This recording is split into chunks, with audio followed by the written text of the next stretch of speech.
Your wounds don't get to decide what you're capable of. So let me tell you about one of my students today.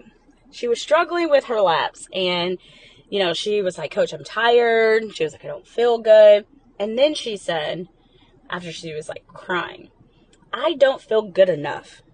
Now, all she had to do was run one lap, and her classmates were great. Like, some, offered to run with her. And then one of them was just like, Coach, let me just run it for her. And I said no. Not because, I didn't care what she was going through, but because I do. Because if I let someone else do it for her, she would have never learned this lesson, and it would not led to this other conversation that I had with her.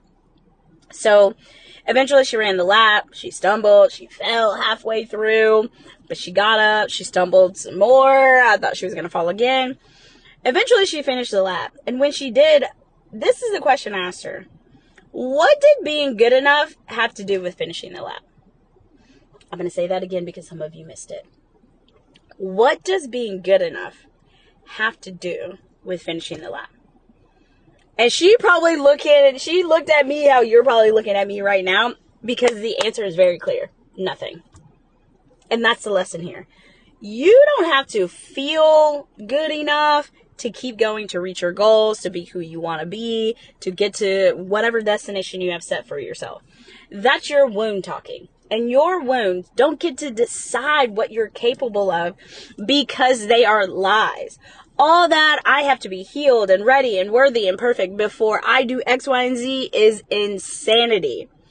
And one of the biggest lies that we have been conditioned to believe is that we have to be something or someone in order to do something or to have something or to have someone.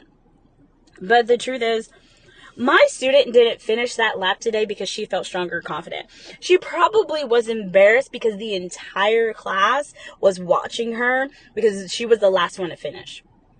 But she finished it despite of how she felt.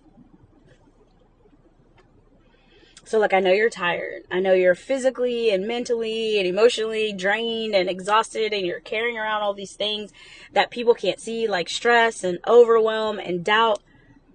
But it's okay. You'll have those moments where this voice in your head can get really loud, and it can tell you that you can't do something, or you're not ready, or you have to be this in order to get this. But when your soul can whisper back, watch me, keep going. For some of you, you just simply have to start. And if you stumble, it's okay. Get up. If you feel embarrassed, it's okay. Get up and keep going.